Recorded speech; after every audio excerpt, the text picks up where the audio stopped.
Hello everyone. आपके लिए आज एक दूसरी कहानी जो कि कई सारे यूनिवर्सिटीज़ के सिलेबस में है, कई सारे कोर्सेज में भी है, एक नए अंदाज में नए तरीके से आपके सामने पेश है। आप इसको समझेंगे पढ़ेंगे तो बहुत ही शॉर्ट में आपके जो सभी क्वेश्चंस हैं जो इस कहानी के बेस्ड बनने वाले हैं, जैसे कैरेक्टर स्केचेस को लेकर के, थीम्स को लेकर के, उन सभी क्वेश्चंस को आप कर पाएंगे। कहानी का टाइटल है द नेकलेस और इसके जो राइटर हैं वो गाय डे मेसोपसेंट हैं। और ये जो कहानी है वो 1884 में पब्लिश हुई है। इसका जेनर जो रियलिज्म है वो रियलिज्म जैसा कंडीशन सोसाइटी की है, जो रियलिटी है उसको रिप्रेजेंट करता है। ये वैसे रोमांटिसिज्म जो था उसके उसके रिएक्शन के रूप में, रोमांटिसिज्म में नेचुरल मतलब प्रकृति, आइडियलिज्म, इन चीज़ों को ज़्यादा देखा जाता था, तो उसके रिएक्शन के रूप में ही आया था। और इस कहानी का सेटिंग मतलब जो कहानी जो प्ले कहाँ ये घटित होती है वो पेरिस है, फ्रांस में है। और इसका जो पॉइंट ऑफ व्यू है, नरेटर अपन कह सकते हैं, वो थर्ड पर्सन है। मतलब कोई और व्यक्ति कहानी कहता है, उस कहानी को सुनाता है तो वो थर्ड पर्सन नरेटिव कहलाता है। कई बार जो कोई एक कैरेक्टर खुद उसमें से होता है और वो कहानी को सुनाता है तो वो फर्स्ट पर्सन नरेटिव कहलाता है। तो ये जो कहानी है वो थर्ड पर्सन नरेटिव में है।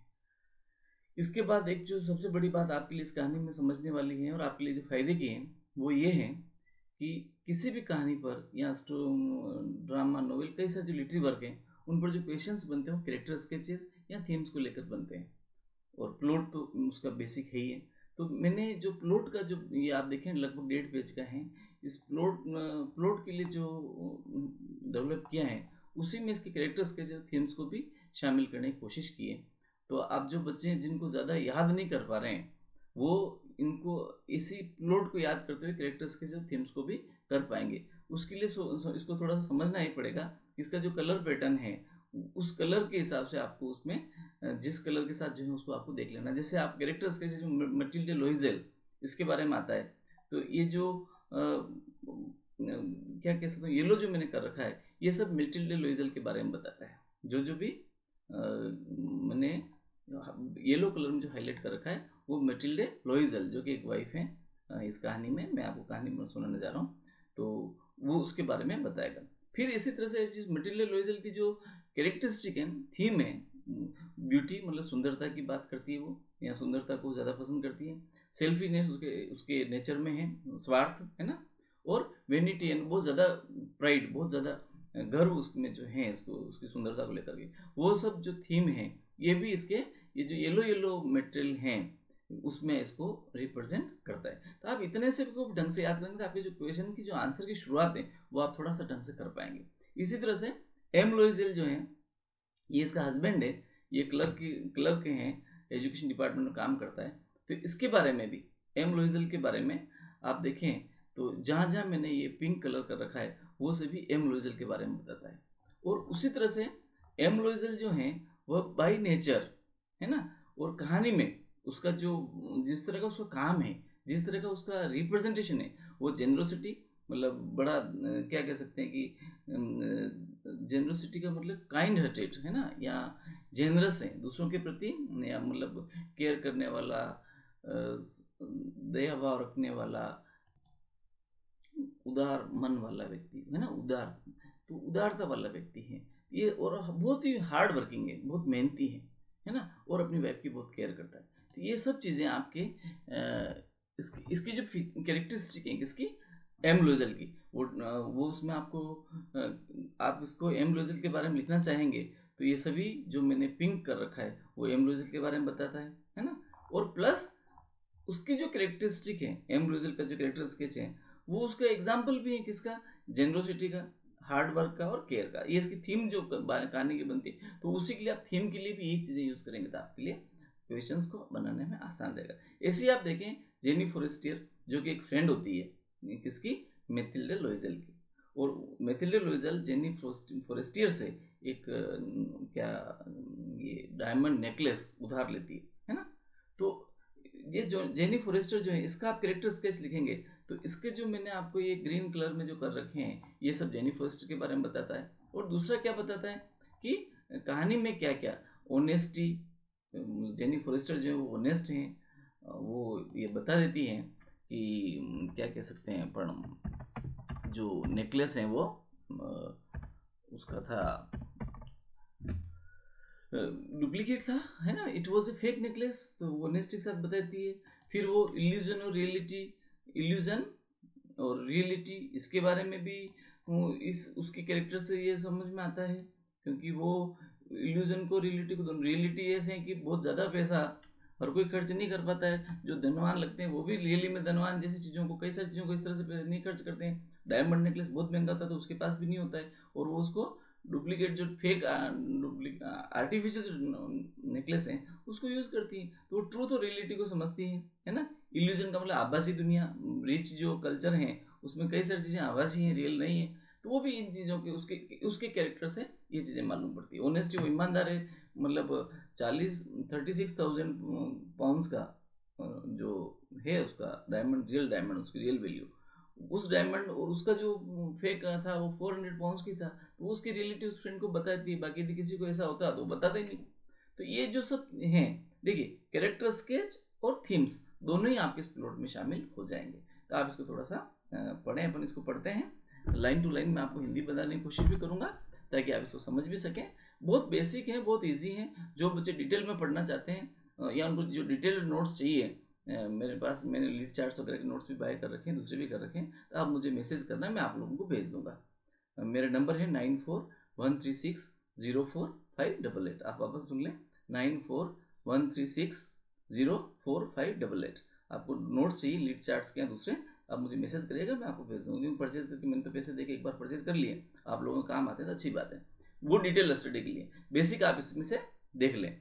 तो क्या है, Matilda Loisel middle class born young lady, है ना। मटिल्डा लोइसेल जो है वो मिडिल क्लास में यंग लेडी है, और उसकी जो शादी है, she is marriage to a clerk named MM Loisel, उससे एक शादी जो है गवर्नमेंट क्लर्क से हुई है। He worked in education department, वो एजुकेशन डिपार्टमेंट काम करता है। Matilda is very beautiful elegant but not satisfied with her economic status. Matilda जो है वह बहुत ही सुंदर, इसके स्पेलिंग एरर कहीं है तो आप इसको थोड़ा सा देख लीजिएगा, टाइपिंग में कहीं हुआ है, वो बहुत सुंदर महिला हैं, और लेकिन वो जो हैं इसको आप आगे देख लीजिएगा, इसको एरर को, स्पेलिंग एरर को, या मैं ही करेक्ट करूँगा।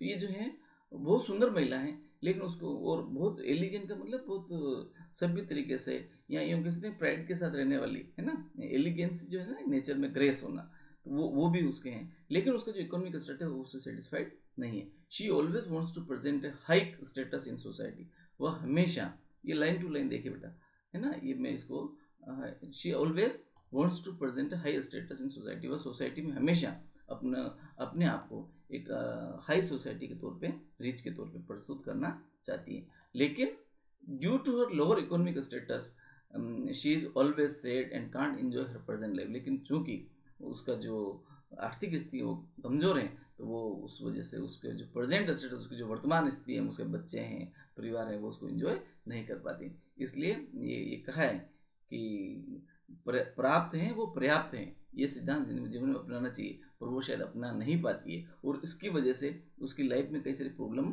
भी आ जाती है ना। अपन हिंदी में कहते हैं ना, प्राप्त है जो पर्याप्त है, हाँ एफर्ट्स करने चाहिए, we should efforts for better, we should efforts for more, but we should not be worried और we should not be sad by our present conditions, है ना। यदि हमारे पास पैसा जो कुछ नहीं है ना, एक मेवाड़ी में कहावत है कि है ना, बहन देख बगनी तोड़ना, तो वो वाली स्थिति नहीं होनी चाहिए। कुछ में I use my local slangs also, if you don't understand leave that, but the students who belong to my area and others also I will try to use that and I will explain also। ऐसे है, हम मेवाड़ी में कहावत है कि मतलब एक गरीब आदमी के घर पे बकरी और दूसरे धनवान आदमी के घर पे भैंस है, तो भैंस को देख के बकरी का टांग नहीं तोड़ना चाहिए, इस तरह का है।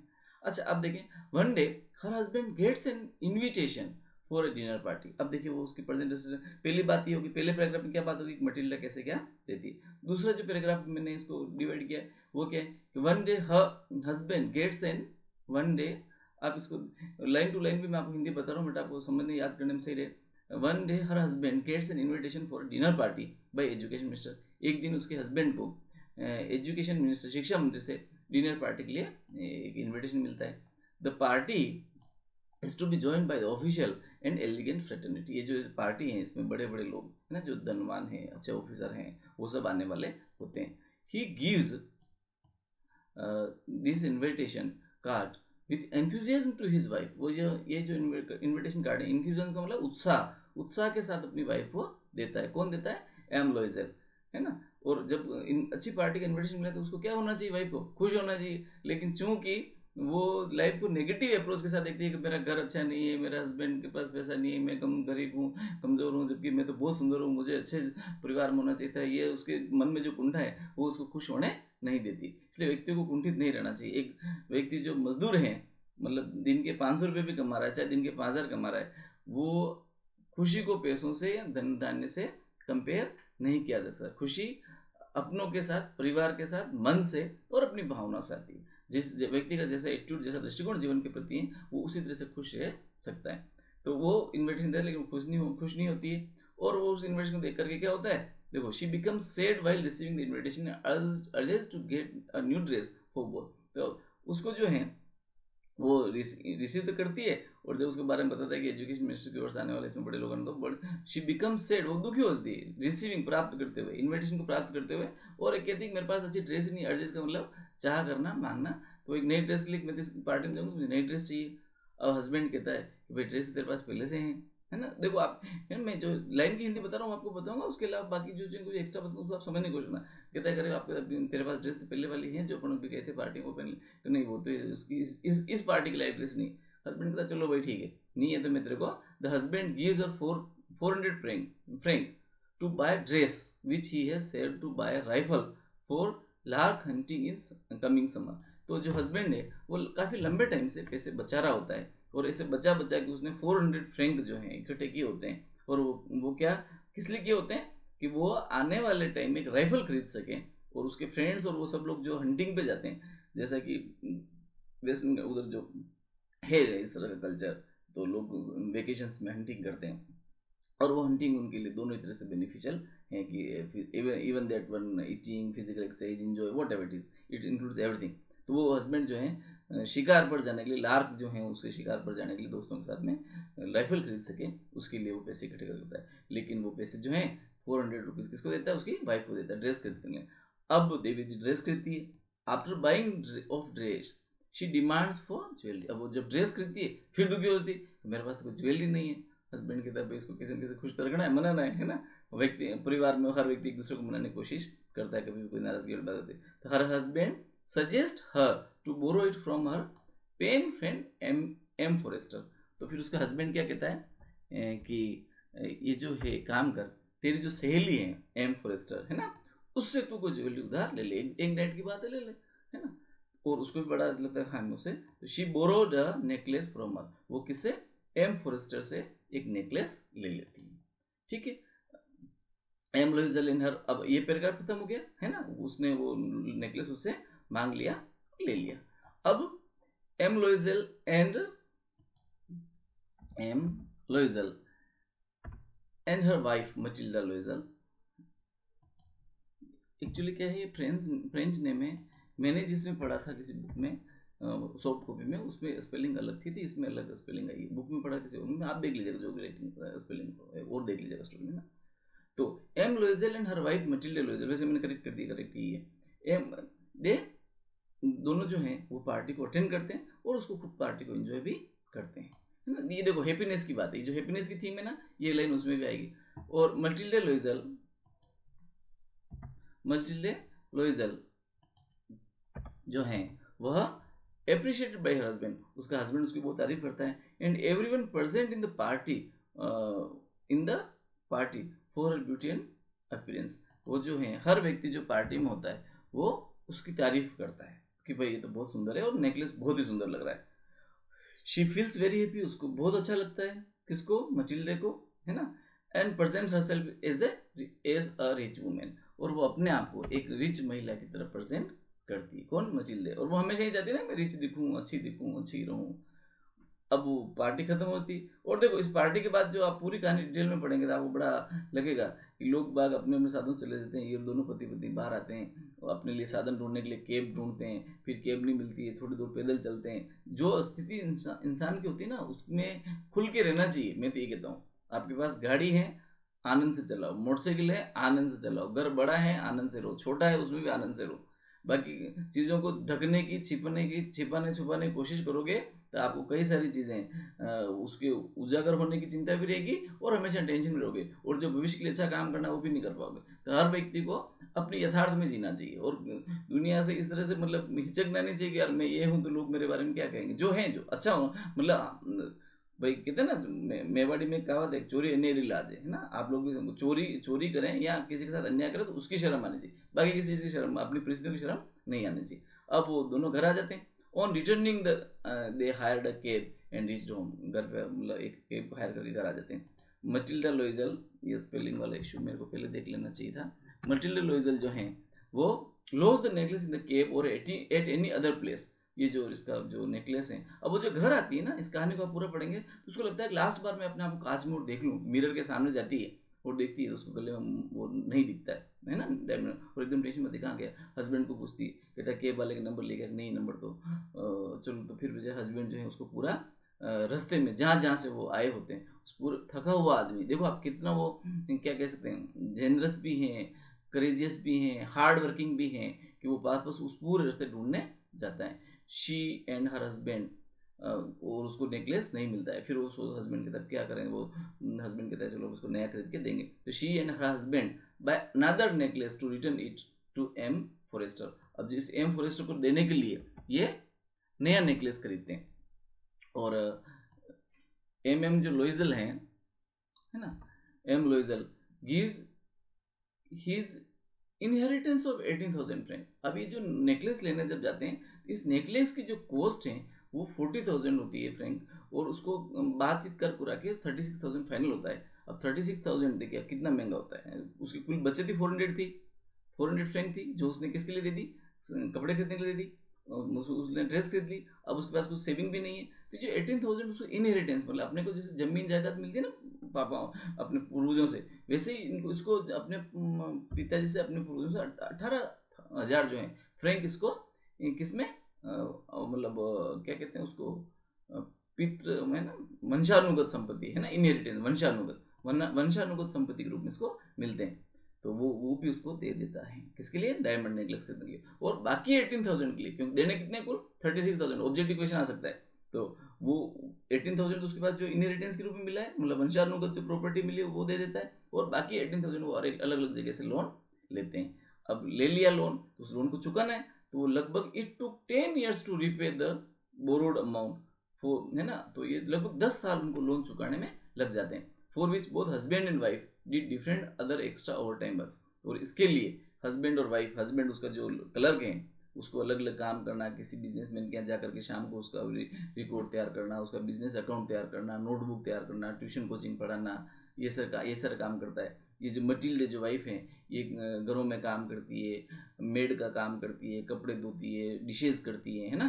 इस तरह से कर पूरा के 10 साल तक उसके पैसे को उतारते हैं। तो it took 10 years to repay the borrowed amount. ये भी शॉर्ट क्वेश्चन बन सकता है, कितने साल लगे, बोले 10 साल लग गए।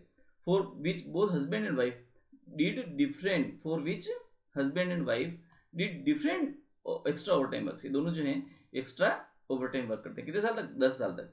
एक दिन one day Matilda one day Matilda Loisel, जब ये आ रही होती है कहीं से काम करके, सीज एम फॉरेस्टर, है ना, ये जो इसकी सहेली है, इसको कहाँ देखती है, चैम्प एलिजिस, एक प्लेस का नाम है, ये भी याद रखिएगा ना, चैम्प एलिजिस।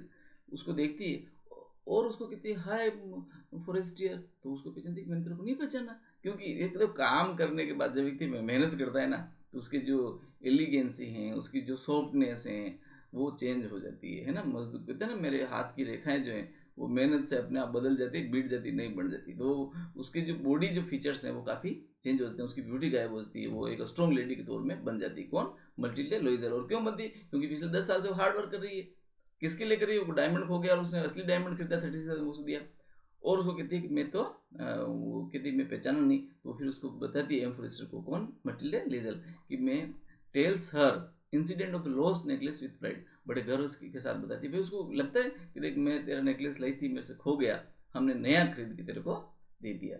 एम जो फॉरेस्टर हैं उसकी फ्रेंड, उस बात को सुन के थोड़ी सी दुखी होती है, और कहती है ओ मटिल्डे, है ना। उस कहानी को आप पढ़ना बेटा, कोशिश करना, अपना टाइम मिलता। एम फ्लोरेंस जो है, oh Mathilde poor Mathilde what have you done, वो कहती तूने क्या किया, है ना। तो वो कहती है कि ये जो नेकलेस था, एम फॉरेस्टियर उसकी जो फ्रेंड है वो क्या बताती है कि रिवील्स का मतलब ओपन करना, खोलना, राज बताना, that her necklace was fake, उसका जो नेकलेस है वो डुप्लीकेट था।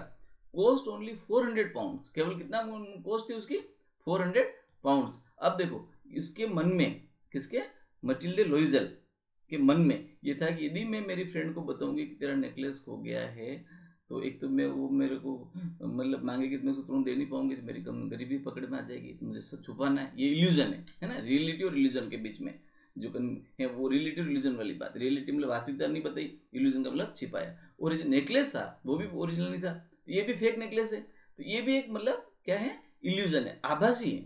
नेकलेस तो है लेकिन वो ओरिजिनल नहीं है। और रियलिटी क्या है कि जो लोग बहुत पैसे वाले हैं उनके पास भी डायमंड्स और इस तरह की चीज़ें, वो इस चीज़ों में पैसे वेस्ट नहीं करते हैं। वो अपने चीज़ों को, कई सारी चीज़ें जहाँ जरूरत नहीं है वहाँ कोई भी व्यक्ति पैसा वेस्ट नहीं करता। ये रियलिटी की लाइफ की रियलिटी है। और वास्तव में पैसा या संपत्ति सोच समझ कर करनी चाहिए। तो फिर उसको बड़ा लगता है कि अरे मैंने 400 पाउंड्स का जो नकली डायमंड था उसके लिए मैंने असली डायमंड दिया और उसको चुकाने मेरे को 10 साल लग गए। The incident changes the attitude of Matilda. जो मचिल्डा है, जो उसका जो एटीट्यूड है किसके प्रति, भाई एक तो उसके मन में था कि मैं बहुत मतलब ब्यूटीफुल हूँ, तो मेरे को हैप्पीनेस, खुशी तभी मिलेगी जब मेरे पास अच्छा खासा पैसा होगा। लेकिन उसको खुशी नहीं मिली। खुशी कैसे मिली, उसने जो मेहनत की उससे मिली। तो खुशी तो मेहनत से मिलती है, हर व्यक्ति मेहनत करके कुछ प्राप्त करता है, उसमें उसको खुशी मिलती है। तो उसका जो लाइफ के प्रति एटीट्यूड था कि हैप्पीनेस केवल पैसों से आती है, वो बदल जाता है। दूसरा एटीट्यूड क्या था कि रिच लोग जो हैं उनके पास तो बहुत सारी चीज़ें अलग अलग है, मतलब ज्वेलरीज वगैरह। तो उसको ये भी लगा कि नहीं यार, रिच लोग जो हैं कई सारे, हम सोचते हैं कि इनके साथ बहुत सारा डायमंड पहन के आके इनके पास बहुत सारा डायमंड ओरिजिनल है, ऐसा नहीं है। कई सारी चीज़ें इनके पास भी फेक है, इल्यूजरी चीज़ें, दिखाते अलग है, होता कुछ अलग है। तो उसका जो लाइफ के प्रति एंगल चेंज हो जाता है। और उसके बाद ही कहानी इस तरह से इसको खत्म होती है। तो देखिए बेटा, इसमें जो चीज़ें खास आपको सोचने वाली ये हैं कि एक तो कैरेक्टर स्केच, मल्टीपल लोइजल अपने कैसी है, ब्यूटी पर बहुत सोचती है, अपने आप को ब्यूटीफुल मानती है, बहुत स्वार्थी है, हस्बैंड के जो बचत के पैसे हैं वो भी खुद के लिए काम में ले लेती है और अपनी खुशी के लिए वो कर लेती है ना। वेनिटी, बहुत ज़्यादा गर्व घमंड है उसको अपनी सुंदरता पर। ये इसकी थीम है और ये इसका मटिल्डा लोइजल का कैरेक्टर स्केच है। इसकी जो विशेषता है वो इस कहानी की थीम है। फिर एम लोइजल जो है वो उसका हस्बैंड है, बहुत अच्छा बंदा है, जेनरस बंदा है, बहुत क्या कह सकते हैं, दयालु भाव का बंदा है, स्नेह भाव वाला बंदा है ना। वाइफ के प्रति बहुत केयर करता है। अपने जो 400 फ्रैंक जो बचाता है वो भी उसकी ड्रेस के लिए देता है। फिर उसकी जो 18,000 इनहेरिटेंस के पैसे हैं वो भी उसको देता है ना। बहुत हार्ड वर्किंग है, दिन में नौकरी करके आता है, शाम को फिर और काम करता है, वाइफ की बहुत केयर करता है। ये सब इसकी एम लोजल के कैरेक्टर स्केच भी है और इस थीम को भी बता रहा है। फिर जो हम जेनी फॉरेस्टर की बात करें, ये बहुत रिच महिला है लेकिन अपनी फ्रेंडशिप मित्रता के लिए बहुत अच्छी है, अपने मित्र के लिए हमेशा तैयार रहती है, ऑनेस्ट है, ईमानदार है। क्योंकि 400 फ्रैंक के डायमंड के बदले वो जो मटेरियल लोइजल उसको ओरिजिनल डायमंड का नेकलेस देती, शायद ये नहीं बताती, है ना, तो वो जान भी नहीं पाती मटेरियल लोइजल कि मैंने इतना पैसा किसको दिया है। और जब बताया तो इसने वापस रिटर्न भी किया होगा, है ना, ओरिजिनल बात है ये। तो ये बहुत ऑनेस्ट है। फिर इल्यूजन एंड ट्रूथ, सच और आभास के बीच में इसको फर्क पता है ना।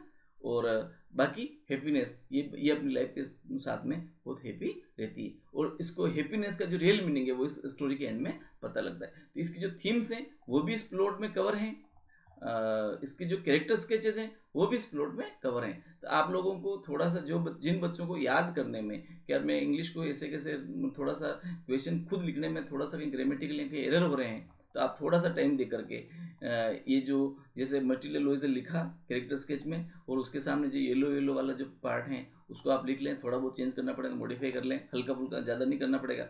फिर एम लोइजल कैरेक्टर स्केच है, इसके जो कैरेक्टर स्केच में एम लोइजल का जो मैंने पिंक कर रखा है उसको उठा करके फिर और लिख लें, है ना।